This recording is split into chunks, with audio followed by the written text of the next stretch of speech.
All in all, really great day. I'd like to thank Jason for providing our finale point. Pop sales and $1 from all other drinks are going to the Childhood Cancer Foundation as well.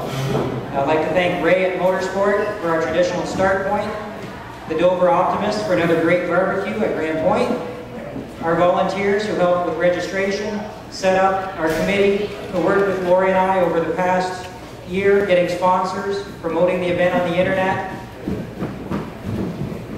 and countless little tasks. Eric at Global Presence for our great website, Blackbird Radio for support through the radio ads and hosting the K106.3 barbecue last Friday, the Krause family for their barbecue at the Bridge promoting The Rock, the Sanderson family for their rock show and shine in Ingersoll a couple weeks ago.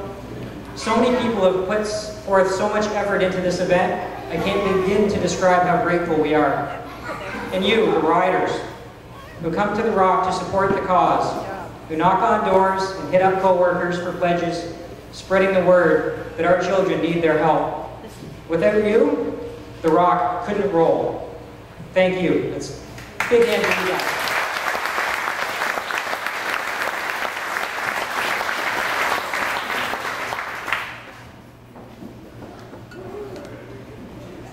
It's hard to believe that The Rock has been rolling for 6 years. Hard to believe that it's been 6 years since we lost Samantha. It seems like yesterday that we were a family of 5. Lori worked days and I was on permanent evenings, so I took care of Noah, Vicky, and Sam through the day. After a day with 3 children under 4 years old, a night at the Bridge seemed peaceful. Looking back, I'm glad I had all that quality time with them.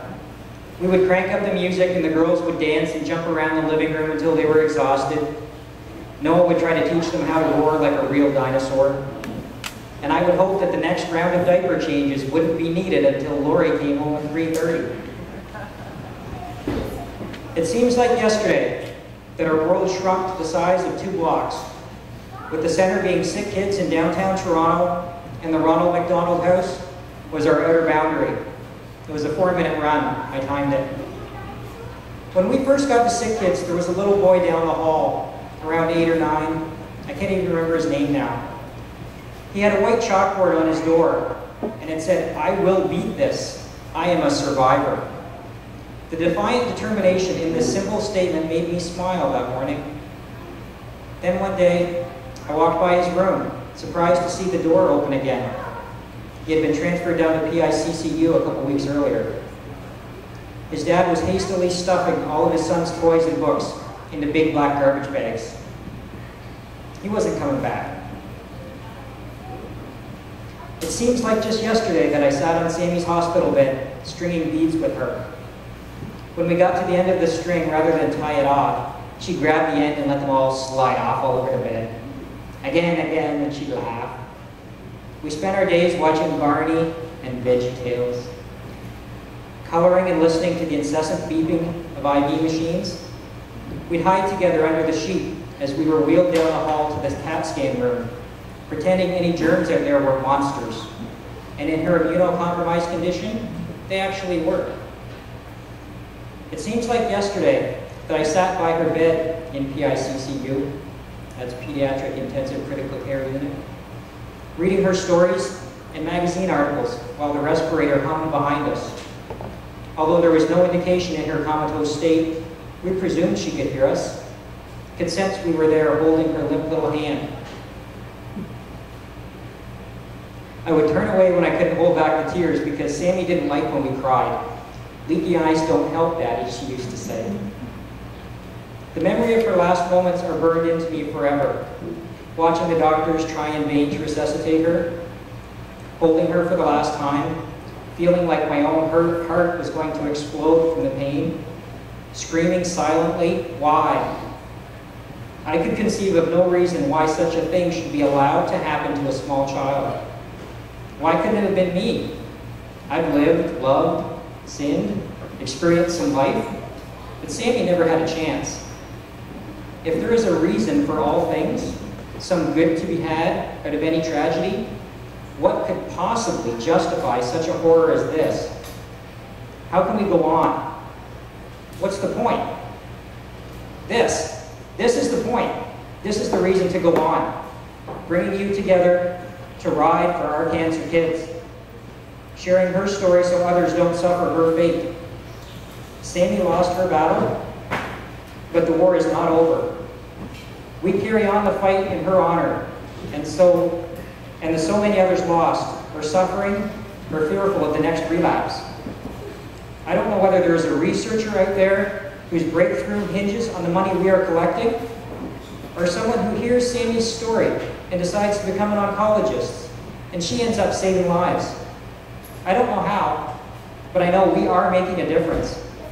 And I know Sammy did not die in vain. I know that we cannot sit back and watch our children die. I know that Sammy was riding with us today, and I know she's proud. And I am proud, very proud, especially with the weather this morning, to announce that our Rock 2009 total is $32,050.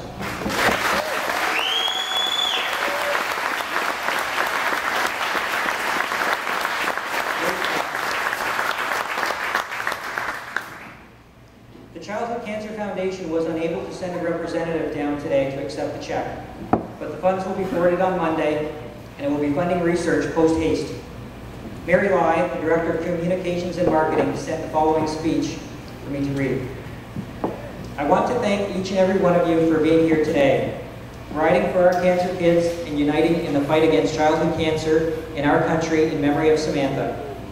In Canada last week, 50 more children were diagnosed with cancer, and 50 more will be diagnosed next week. It doesn't stop, and neither must we. Not until we reach the day when we have hope for every child and their family that they will survive.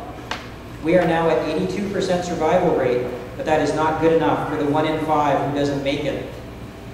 Samantha was one of the precious children who lost her fight, but the Childhood Cancer Foundation is inspired by her and all the lost children.